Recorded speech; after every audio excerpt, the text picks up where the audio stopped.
So, yesterday we made a video. Got about 40 views. Good start. And it was about Joel Osteen now opening up his church. And my friend here, George, said that he gave him the benefit of the doubt. And if you turn on the internet, guess what?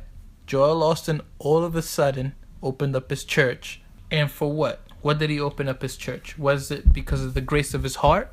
Because of the sorrow he felt for his community? Or was it because Twitter was essentially chewing him alive? I'm going to have to go with the chewing him alive, because Twitter was just killing this man.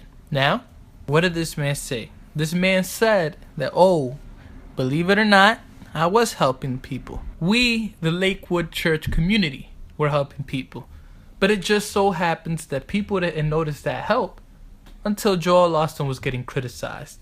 And the more he got criticized, the more he did. And in my opinion, it comes to show you that these guys don't really care about you. They care about your money. They care about making you feel good so that you go to their churches, so that you smile, so that you leave in a happy mood. They don't care about telling you the truth. They don't care about your salvation. Because if they cared about your salvation, they'd tell you the truth. Tell the truth because you love them. Tell them a lie because you hate them. That's as simple as it goes. And you got a guy like Joel Osteen. He got torn apart all over social media and news media outlets. So now all of a sudden he has this kindness of his heart. It doesn't make sense to me. And I think he's full of it. And by full of it, I mean he's full of not honesty. Well, CNN reports that the place can serve up to at least several hundred people on the second floor, because apparently the first floor is still flooded, according to the members of Lakewood Church. But what I'm most excited about, what I'm happy about, is that people are being brought into the church. As of 12 o'clock noon today, Wow. people are open to go to the church. 12 o'clock noon today, huh? How about yesterday when the storm was in its worst? So what's done is done. And my concern today is that I'm praying that Joel Osteen is fasting, getting ready, because he has an opportunity for the most biggest revival preaching he has a chance to the hundreds, the thousands of people that he's serving. He has an opportunity to not just give them a place to stay, not just give them water, not just give them food, but to give them the living water, which is Jesus, of course. So my prayer is that Joel Osteen goes and takes this opportunity to bring people to Christ.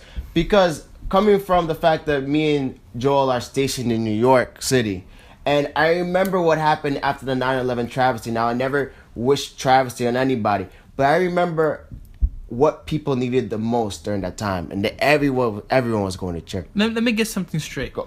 Why is it that we're not, well, you are anyways, because it seems like you're praising Joel Osteen in a sense. And that's what it feels like to me. How come we don't praise the small churches? The small churches that actually went out their way to make things happen. I'm not praising Joel Osteen. I'm stating the fact that he has an opportunity to help save people, which is, to me, the most important thing.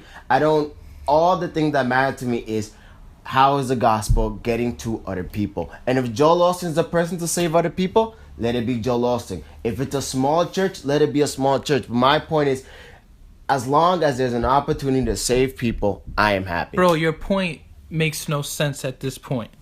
It makes no sense, because this is not what we're arguing here. This man didn't open his doors till 12 o'clock today.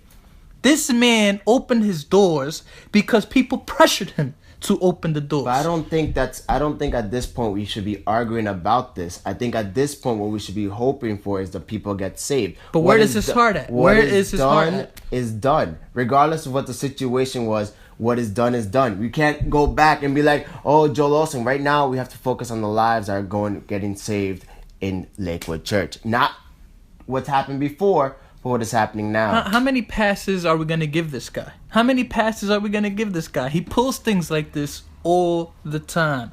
This man is for himself. This man doesn't care about anybody but himself. And I'm telling you, man, I really believe from the bottom of my heart that had it not been for the pressure on social media, this man would have kept his door shut because it would have been an inconvenience for him. And how about opening his mansion and allowing people to enter his personal house? What you think? You don't think Jesus would have done that? Or is it too much of an inconvenience for Joel Osteen to make something like that happen? These are just things that I think about. Yeah, his doors are open regardless. His doors are open. I'll give him that. But look at what it took to get them open. So, the last point I want to end it off, and this is where my point is coming from, is Philippians 1:17-18. The former, however, preach Christ out of selfish ambitions, not sincerely, supposing they can add to the stress on my chains. What then, verse 18, is the issue? Only that in every way, whether by false motive or true, Christ is preached. And in this I rejoice. Yes, I will continue to rejoice. So I don't care what his motives were yesterday. I don't care if he did something wrong. What I care about is today and the potential lives in Lakewood Church. So you don't care what his motives were so long as it happened. Make it happen. Make it happen. Make it work. Get the lives saved. That's what the Bible preaches. That's what Paul is concerned about. That's what I'm concerned about. The lives in Lakewood Church at this moment. Thank you guys for watching. Make sure to subscribe. This has been Joel and George. God bless.